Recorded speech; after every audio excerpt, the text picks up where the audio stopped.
दोस्तों, अगर आप आज की कहानी पूरी सुन लेते हैं तो मैं यकीन के साथ कहता हूं कि आप अपने समय को, अपने जीवन में आने वाले हर एक दिन को महत्व देने लगेंगे। इस कहानी से मैं आपके जीवन में कुछ वैल्यू ऐड कर पाऊंगा। इसके लिए आपको सिर्फ इस कहानी को पूरा सुनना होगा। ये कहानी है चमत्कारी पत्थर। एक गरीब परिवार का लड़का था। उसने अपने बचपन से जवानी तक अपने बूढ़े माँ बाप को बेशुमार मेहनत करते हुए देखा था। वह हर दिन मेहनत करते और हर दिन खाते। जीवन में उनकी कोई ख्वाहिश पूरी नहीं हो पाई थी। जैसे हर बच्चे का सपना होता है कि वह जीते जी अपने माँ बाप को एक आराम की जिंदगी दे, उनकी ख्वाहिश पूरी करें। इस लड़के की भी ऐसी ही इच्छा थी। जैसे जैसे माँ बाप की उम्र बढ़ती जा रही थी, इस लड़के को लगता जा रहा था कि कहीं उसके मन की यह इच्छा अधूरी न रह जाए। एक दिन इस लड़के को कहीं से एक सिद्ध पुरुष के बारे में पता चला। लड़के ने सोचा, अगर वह इस सिद्ध पुरुष से कोई ऐसी चीज मांग ले जिससे वह अमीर बन पाए तो वह अपने माँ बाप को वो सब दे पाएगा जो वह उन्हें देने की सोच रहा है। लड़का किसी तरह उस सिद्ध पुरुष का पता लगाकर उस तक पहुंच गया। उस सिद्ध पुरुष की सेवा करने लगा। काफी दिनों तक उस पुरुष की सेवा करने के बाद सिद्ध पुरुष ने उससे ऐसा करने का कारण पूछा। तब लड़के ने सिद्ध पुरुष को सब कुछ सच सच बता दिया।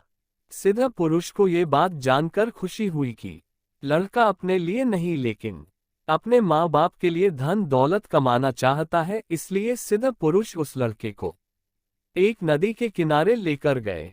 सिद्ध पुरुष ने लड़के से कहा कि मैं चाहूं तो तुम्हें एक चुटकी में अमीर बना सकता हूं, लेकिन अगर ऐसा हुआ तो तुम इस तरह मिली धन दौलत की कीमत नहीं समझोगे।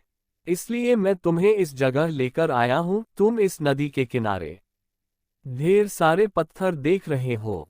उनमें से एक पत्थर ऐसा होगा जो किसी भी लोहे की चीज को छू लेगा तो उसे सोने का बना देगा। तुम्हें बस इतना करना है कि उसे ढूंढकर निकालना है और अपने सारे सपने पूरे कर लेने हैं। लड़का सिद्ध पुरुष की बात सुनकर खुश हो गया।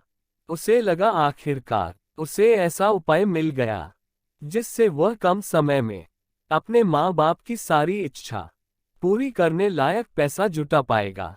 सिद्ध पुरुष के जाने से पहले लड़के ने पूछा कि वह बाकी पत्थरों में से इस पत्थर को अलग कैसे पहचानेगा। सिद्धपुर ने उसे कहा कि जब तुम उस पत्थर को छुओगे तो बाकी के सभी पत्थरों से अलग वह तुम्हें थोड़ा गर्म महसूस होगा। सिद्धपुरुष के जाने के बाद वह लड़का उस चमत्कारिक पत्थर की खोज में लग गया। वह नदी के किनारे पहुंचा। वह एक पत्थर उठाता, उसे छूकर देखता, महसूस करता और बाद में उस पत्थर को नदी के पानी में फेंक देता ताकि वह दोबारा उसके हाथ में ना आए।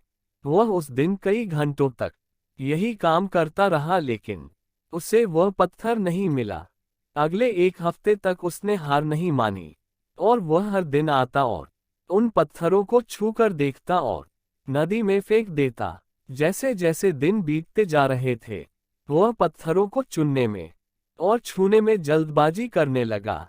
वह जल्दी से पत्थर उठाता और कुछ ही पलों में उसे नदी में फेंक देता। यह अब उसकी आदत बन गई थी। धीरे धीरे 2 महीने बीत गए। आखिरकार वह पत्थर उसके हाथ में आया जो बाकी पत्थरों से गर्म था, लेकिन जैसे उसकी आदत बन गई थी पत्थर उठाना और तुरंत उसे नदी में फेंक देना, उसने उस पत्थर के साथ भी वैसा ही किया। उसने पत्थर को उठाया, पल भर में उसे नदी में फेंक दिया। फिर उसे महसूस हुआ कि वह वही पत्थर था जिससे वह इतने दिनों से ढूंढ रहा था। वह पत्थर उसके हाथ आया भी और नहीं भी। उसे अपने आप पर, अपने उतावलेपन पर और अपनी लापरवाही पर बहुत गुस्सा आया। दोस्तों, इस कहानी से हमें बहुत कुछ सीखने को मिलता है। अपने जिंदगी में आने वाले हर एक दिन को उस पत्थर की तरह देखें। तो क्या हम भी उन्हें ऐसे ही बिना जांचे, बिना उनका अच्छे से इस्तेमाल किए वेस्ट नहीं कर रहे हैं? क्या हम हर एक दिन को कुछ नई चीज सीखने के लिए खर्च करते हैं। हम हर दिन को हल्के में लेने लगते हैं और कभी कभी हमें मिल रही बड़ी अपॉर्चुनिटी को भी हम हल्के में ले लेते हैं और फिर हम कभी सफल नहीं हो पाते।